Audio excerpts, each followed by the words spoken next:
Hey, Healing Overflow with Dr. Toy. This is Dr. Toy. It's so good to see y'all. Thank you for coming back. Welcome back. Pull up a chair, pull up a sofa, whatever you need to pull up. Come to the table. We got some good things to eat. Some good soul food is on the table today. I've been excited about this guest all week, and I'm so glad that she said, yes, I'll come. I'll talk to your people about self-care and about her trauma and her healing journey. Before I introduce our guest, I just want to remind you to like my Facebook page and subscribe to my YouTube page, Healing Overflow with Dr. Toy. Email me if you want to be on the show. Email me if you have some topics you want me to cover. Email me. You know what I'm about to say after the next statement. Email me. Keep in touch. I love hearing from y'all. Thank you so far for the emails that I've been getting and all of the correspondence. Y'all showing us sister some love. Thank you so much. Follow me on Twitter at Prof. Toya Jones and like our WXCN Power Radio. That's how it sounds on radio stations. So I have to say it like that. I know it's kind of corny, but it's not corny to me. All right. So let me introduce our guest. Phenomenal woman, Cadedra Burks. She's a trauma survivor turned self-care coach, and she's here today to share with us how she utilized self-care tools and education to heal from generational trauma.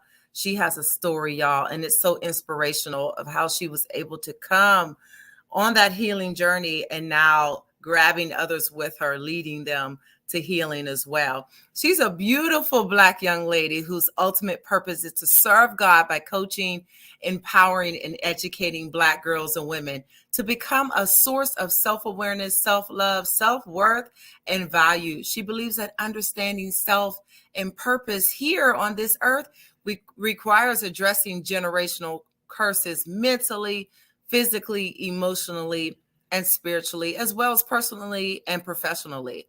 That self-awareness enables her to choose a self-care lifestyle path and to assist others on their healing journey as their self-care coach. Read more about this phenomenal woman on her website and email her directly. You're going to want to after you hear her talking. So I will put here's her email address right here and also the website. Put your virtual hands together for Cadedra Burks and welcome her to Healing Overflow with Dr. Toy. Hi. Well, like virtual clap, snaps. Right. Every time someone do a virtual introduction, I'm like, whoa, God, look at me. Look at me. I'm super excited to be here to have this conversation with you, Dr. Toy. Oh, thank you so much for coming. You're that fabulous. That's why you get all those virtual snaps and claps, lady. Okay. I'm here for that. Oh, I'm so glad that I met you and I came across you and read your website.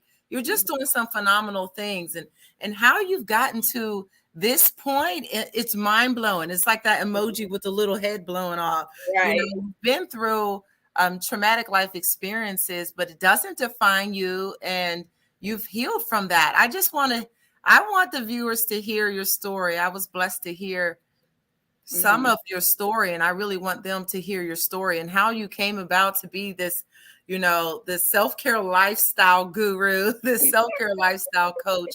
So go ahead. I'm passing the virtual mic. Tell us a little bit about yourself. So for those of you who do not know me, my name is Cadedra Burks. And if you hear accent, that is because I'm originally from Chicago, Illinois. Shout out to the Windy City. So if you hear a little slang in there, that's where it's coming from. So I migrated from Central State University after I graduated college, moved to the Pittsburgh area and started life. And through college, I had learned, I always knew something was in my spirit, like something ain't right.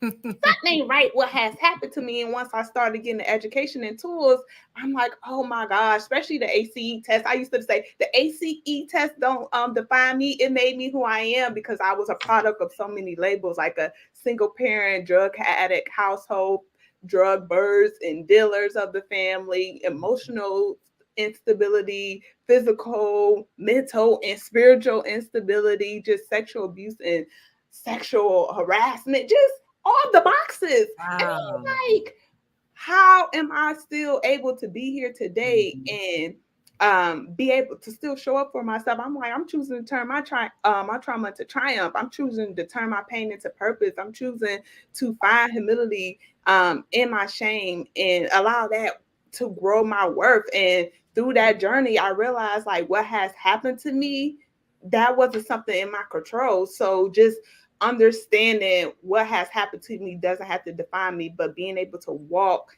in my purpose by choosing practical tools and choosing healing and choosing wellness has helped me be able to be the person that I am today. So I know I said a mouthful, Dr. Toya. So you might looking at me like, girl. No, I loved it. All of it. It's gold nuggets all over the floor. These are gold nuggets. We are picking them up. Get y'all buckets, y'all. These are spilling gold nuggets. I love this. I love the word choice that you're using here, and I hear it. And that word choice. I chose this. I chose this. And so for the viewers and for a lot of us, we're saying all these unfair life experiences happen to you. I mean, you had all the boxes. That's a lot of weight to carry around as a young person. How could you choose? How could you choose healing? How could you choose self-care? How does one do that when they've come from so much trauma?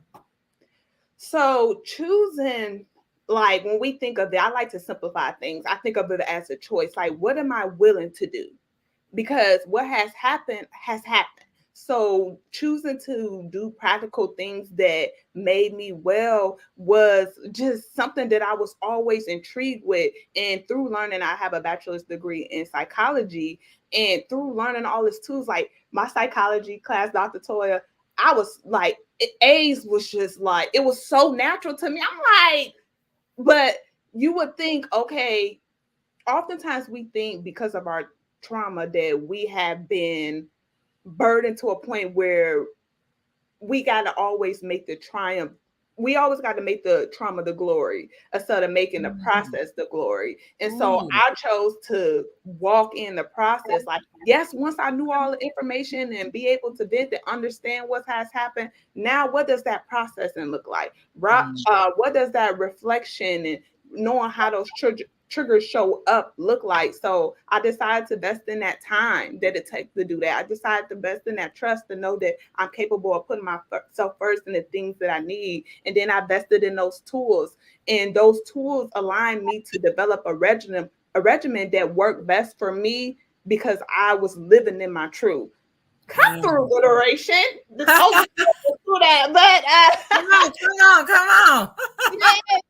So I just feel like when you tap into those things, you learn, you invest, and it helps you grow into the person that you want to be in spite of what has happened to you. So now you get to define that and who you are moving forward. Nice. I really like what you said. And I think it's something about our society that, even if you watch those music shows, they tell the saddest stories. Yes. They amplify. It's never wrong. Yes, it's nothing wrong with telling your trauma story. But oftentimes we live and we stay there. We stay there. I don't stay there. I, like most people, when they find out my journey, they be so shocked. They be like, "You been through all that?" I'm like, yes. But it shows them it's capable of living through the light. We don't always got to live through the darkness, and I choose to live through the light. And I want to shine more on the light.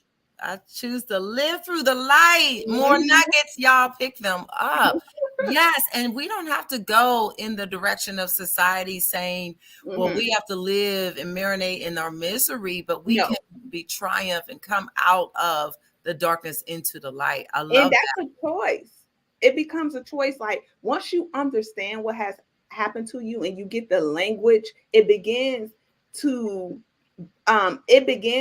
for you to then do the work.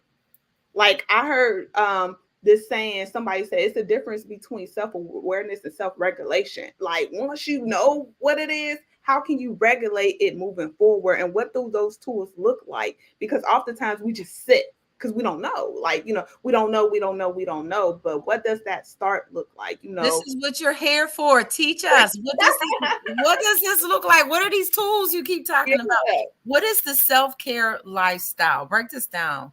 So self-care lifestyle is my Black-owned wellness business that coaches Black women who wants to become a source of self-awareness, self-love, and self-worth and value through the academy, workshops, newsletters, and toolkits of the mind, body, soul, and spirit. So when it comes to starting your journey, I always start with the 5 things to invest in your self-care. So that's being able to identify your needs, identify your feelings, identify your core values, identify your trauma, and then identify your self-care regimen. Because oftentimes we skip into the regimen without knowing what our needs are, without knowing how to even identify our feelings. And being able to identify our feelings is being able to understand emotions and put a word or words to the why.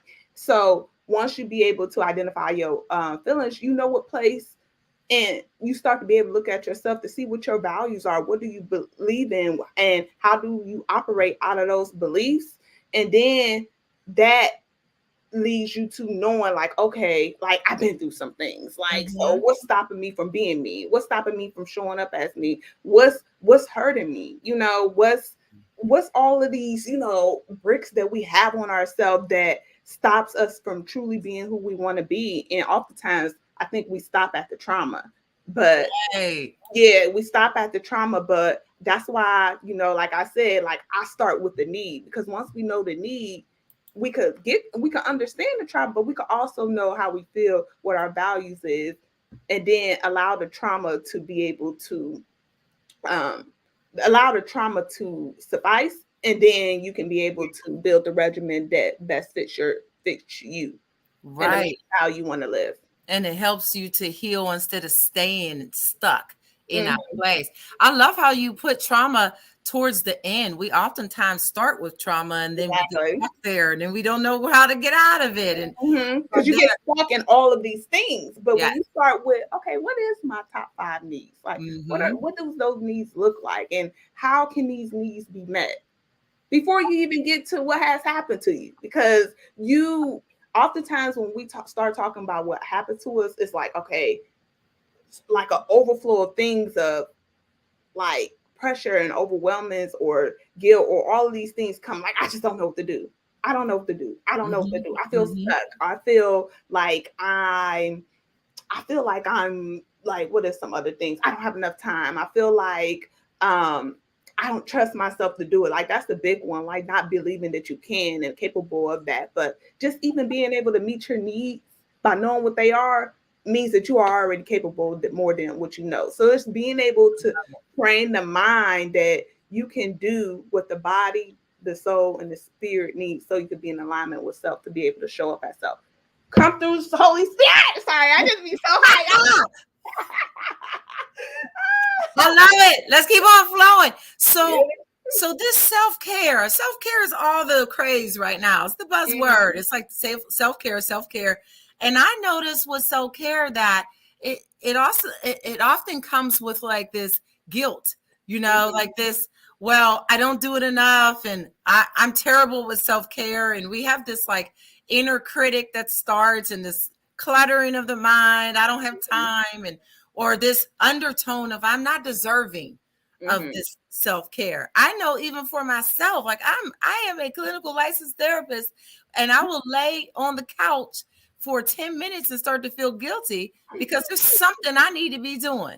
Or I take a trip with my husband and say, oh, but my children should be on this. And they go on plenty of trips, throughout the year. So how do we override this anxiety and this guilt and this inner critic and all of this stress we feel, that can keep us from taking care of ourselves?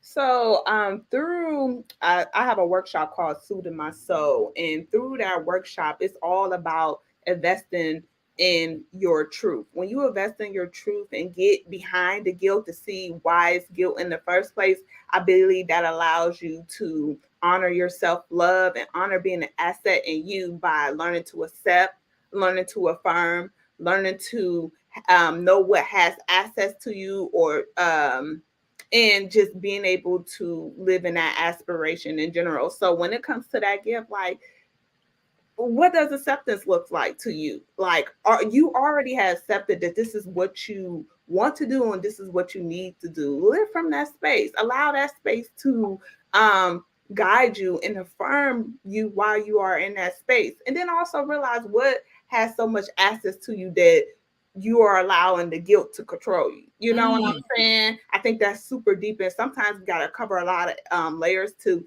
get to that answer. And I don't want to say like, all of this is cookie cutter stuff. All of this is a journey of discovery. And so you find out as you invest in it. That's why I love to say self-care investment. But when you invest in it, it allows you to aspire and be in that place. Like, so that's what I would definitely recommend when it comes to guilt, like being able to accept it, being able to affirm it, being able to know the access that it provides and aspire from it. So I'm hearing you say lean into it and not run away from it. Exactly. Try to figure out where this is coming from, maybe, or just say, okay, so what? I'm feeling guilty. So what? I'm feeling this. I am still going to take care of myself. This is what I desire and this is what I need. Because sometimes we try to stop the feeling, but it's like the feelings are there for a moment oftentimes, but you are capable of changing that feeling based off of what you need. So it comes back to those 5 investments to your self-care, because now you know, like, okay, I might be feeling this way, but that's not, but what I'm choosing to do is this. And that oftentimes can change the feeling and how you think about it. And if it keeps coming up again, it's a practice. Like, self-care is a practice. So don't beat yourself up for it if you feel like you wasn't feeling guilt this week and next month you feeling guilty the whole month. Like, you are a journey. You are a journey. You are capable of just overcoming these things constantly, because life be lifing, right? It's gonna life be lifing. Yeah. So you have the tools to know, like, okay, like, I'm feeling guilt this week, and invest in that story of why you feeling that guilt, and then still choosing to accept and affirm and aspire. So self-care is a choice. Self-care. Did y'all write this down, y'all? Okay, play it back. If not, you got to get those 5 pillars, because those are really important. So write this, get your pen and paper out now. You know you ain't going to remember this stuff. Write this down. These are nuggets, y'all. And discover what your self-care is, your self-care technique. Well, how do I do that? Because I don't have time. I don't have a lot of money. I'm not very consistent. I heard you say this is routine. This is consistency. Yeah, but I barely can eat right and exercise. I do it one week and fall off the next and beat myself up and all that. So how do I discover my self-care techniques, the ones that will actually stick? How do I get to that point? The ones that stick, I think it's about changing our mindset to know that every time we start again, it's great enough. Knowing that it's enough in your process, I think would help you, because oftentimes we get rooted in comparisons of like, oh my gosh, like, I want to be like her and be able, or him, and be able to just get up every day, work out, make sure I drink all of my water. I want to do all of these things, but that's not realistic for you. So understanding what realistic is for you, I think will allow you to just be at ease with that journey and be patient with yourself. Like, we aren't here to do everything right all the time. And if we have that expectation of ourselves, we're going to constantly be in this place of not feeling good enough when really what we're doing is enough. I love that. We get rooted in comparison. This person's over here jogging 5 miles at 5 a.m. and I'm like, I'm barely doing some step walking in my living room, and I'm, don't compare, because that to my body feels like 5 miles, Exactly. And you might like, when it comes to it, like, I have an acronym called BODY. It's called Beautiful Opportunity to Do You. And it's all about understanding your body image and how you like to show up, and like, what are those standards for yourself and how you want to look. And then it goes into talking about nutrition, the things you like to eat, and you could try to help nourish your soul a little bit. And then we talk about, what is it? Body image, nutrition, movement. And when we talk about movement, understand what you like to do. Like, I I'm not getting up at 5 o'clock in the morning running. I don't like to run. Never. I don't like to run, but I like to probably do my at-home workouts. I don't got to go to the gym to do it, so I could just go for a walk 10 minutes a day, and knowing that's enough. Like, so, and just being able to rest in that. Like, oftentimes I think going back to the guilt, what you talk about, or even going back, or even relating it to comparison, we get so caught up like in it, and it's just like we don't have to. We don't have to. We don't have to. Mm-hmm. You are giving us so much permission to just allow ourselves to Yes. be, allow ourselves to enjoy our Mm-hmm. self-care. Do pick something that you enjoy, and then you'll be prone to actually do it. Mm-hmm. Running 5 miles in the morning, I'm never gonna do. Khadijah's never gonna do it. We don't like that. Don't want to do it. But be bold in your truth. Like, you don't want to do that. Well, yes, you're struggling with that consistency because you're doing stuff you don't even want to do. It's so much stuff you can do out here to choose to do for your self-care, but you want to follow the 5 lists that they say to make you better. That's not going to make you better. That may have worked for them. So I'm all about identifying your own self-care regimen, because what may work for me may not work for somebody else. That's right. That's right. Y'all, I'll just share some of my self-care.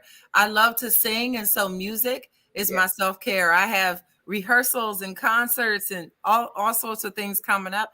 I get excited and charged over learning new music. I like challenging pieces and all of that. I love that. So that's one of my self-care measures. There are also just different areas of self-care. So some we are very strong in, and others they need a little weight lifting. They need to build up and get stronger in those areas. And so there are things called wellness wheels. There are the pillars that Cadedra talked to us about, and working through her tiered system can help you discover those areas that need attention.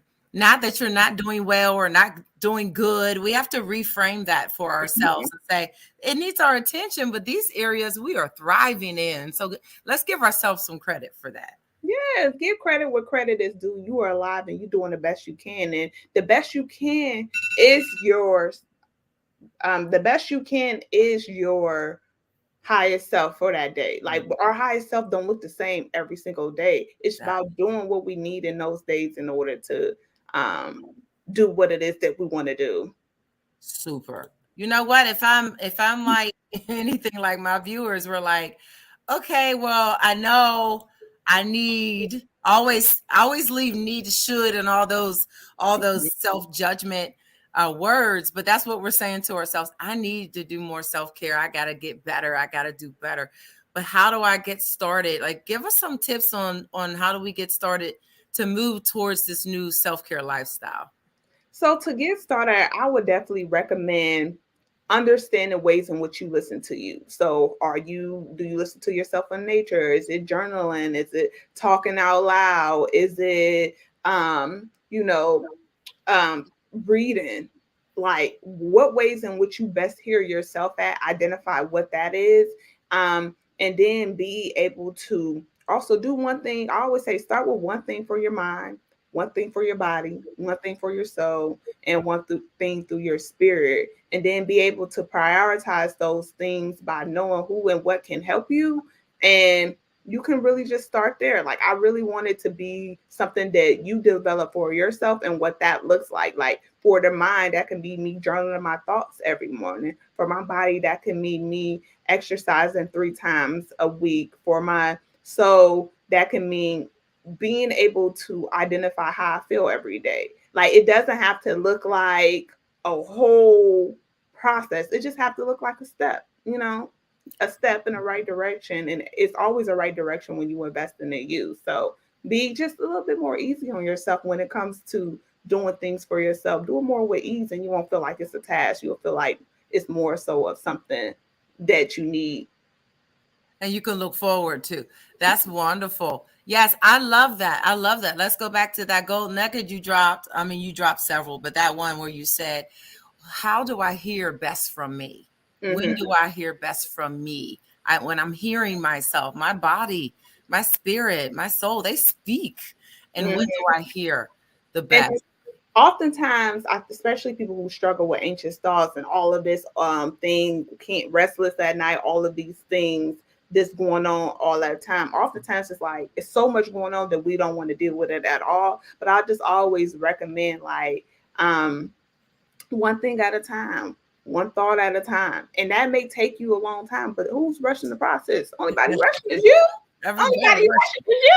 So take time with yourself. Take time for yourself. That's showing the care you have for yourself. Like, okay, this week it's this thought. This week it might be 10 thoughts, but you'll realize that once you start understanding the thoughts, it most likely may be coming from a rooted place. And then you could be able to deal with those roots. But first, deal with the thoughts. Absolutely. Oh, Cadedra, you gave us so much to go on. I know y'all bellies are full. I can see it. Your bellies are full. Your buckets are full of gold nuggets. I thank you so much, Cadedra. How do folks get in touch with you to continue to learn more? Or perhaps you're saying, I need some coaching. I want to be a part of the academy. Give them information on how they can get in touch with you to just further this journey.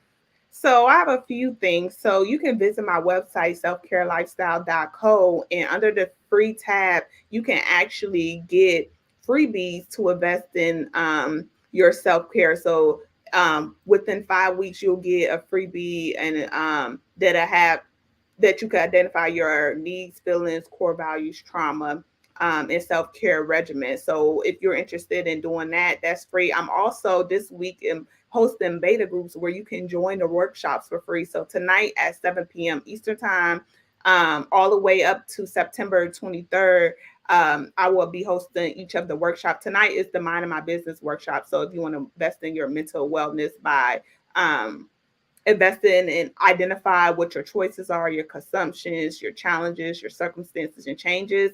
I love alliteration if y'all haven't got it by now, but I love it too.